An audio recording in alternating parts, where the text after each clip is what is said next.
Welcome back to Jacked Up for Jesus, and we're so happy to be here tonight with you.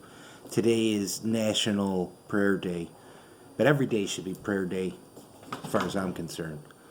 Well, today I'd like to cover something that's always on our mind, is always on our heart, or is a stumbling block in our life. Sometimes we get caught in the past, and those things stop us from moving forward, and we have so many fears in our life that we just feel like we can't overcome. Those obstacles are too high, and whether it being an economical situation, or whether you were stuck in prison, or you were caught up in a situation, you feel that you just can't get past it. Like maybe you're dealing with addiction, or you just got over addiction, and you're like, this tag, this label's going to be on me, and I just can't cross over past it and get beyond that. I want to cover today, and I like using sometimes some Old Testament stuff, because I think there's some very good stuff going on in the Old Testament where there's obedience to God and listening to God's plan, and the warriors that come out of the Old Testament, and through their obedience, they deliver what is promised to them.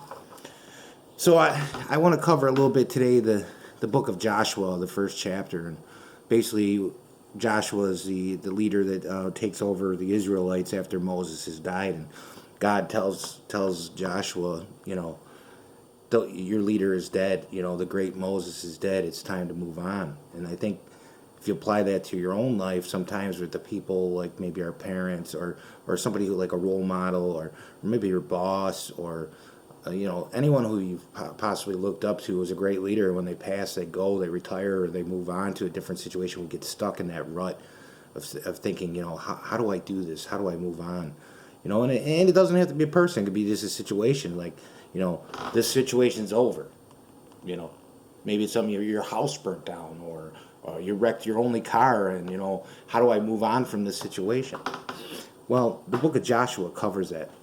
And it deals with the obedience that Joshua had with God, and as far as following what he said, and overcoming fears.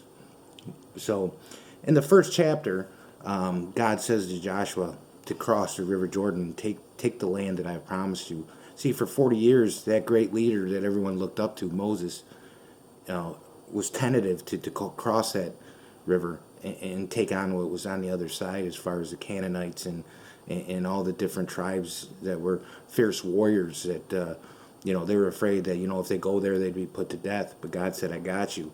But, finally it was Joshua's time, and he was a great warrior, and he had the strength and the courage within inside him, but he needed that little bit more of encouragement with God saying, you know what, it's time to move on. So I asked you out there, when we were going through the book of Joshua in the first chapter, he says, go as I've told your forefathers, here's the land, and be strong and courageous. So when you read this, just like any video that, I'm not going to read the scripture for you. I want you to go look at the book of Joshua, chapter 1. Think about that. Go forward, be strong, and be courageous. What do I need to move forward, to get out of that rut, to move out of the darkness and into the light? What fears do I have in my life that are stopping me from moving forward? What do I need to do? Well, one of those answers is, number one answer is succumbing to the will of God. So many times in the carnal mind and in the carnal body, we believe that we can do everything ourselves. And I'm here to tell you, you can't. You can't do it. We try like heck. We try like heck because we're human beings, but it comes down to the submission of God and God's will. And just like Joshua, listening to when he says, cross the river. You need to listen when God speaks, to you through things, or you're in a situation and your road can either go right or left, and God's laying it out for you. Hey, just cross that river. Go to that road. The road right there. But you see, sometimes when we're dealing with our human body, and we're not seeking the kingdom first, we tend to take that other road, or we tend to stand on the bank of the river, and we just sit there and we're waiting for something. Maybe we're waiting for somebody to come along and build a bridge. Maybe we're waiting for a friend to bring a boat. Well, sometimes it's time to just step off into the river and cross that Jordan and go into the promised land. And it starts again, just submitting your whole life and seeking the kingdom first. And to do that, you have to move past your past and realize today's today and tomorrow's tomorrow.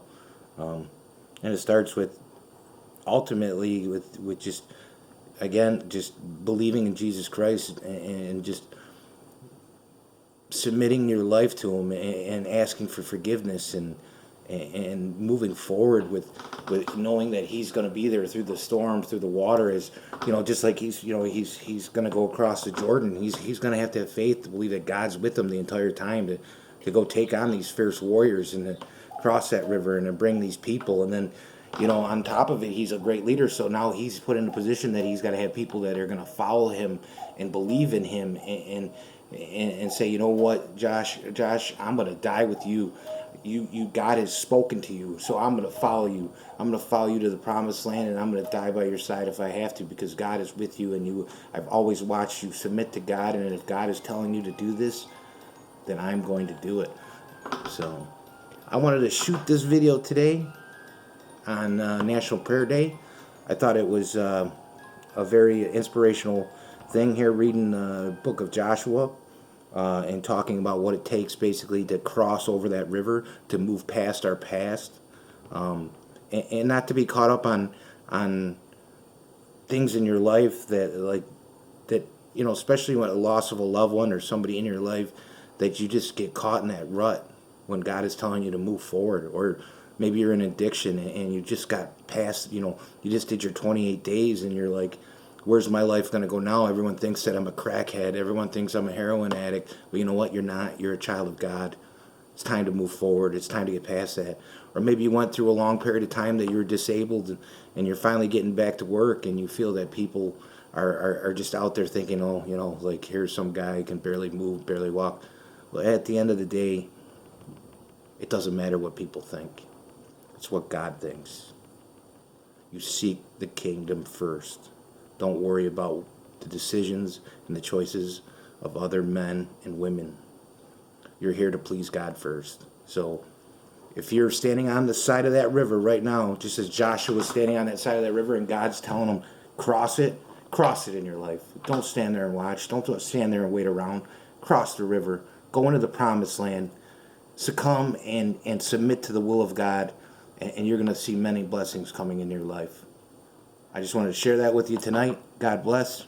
Love you as always, and we'll see you next time on the Jacked Up for Jesus.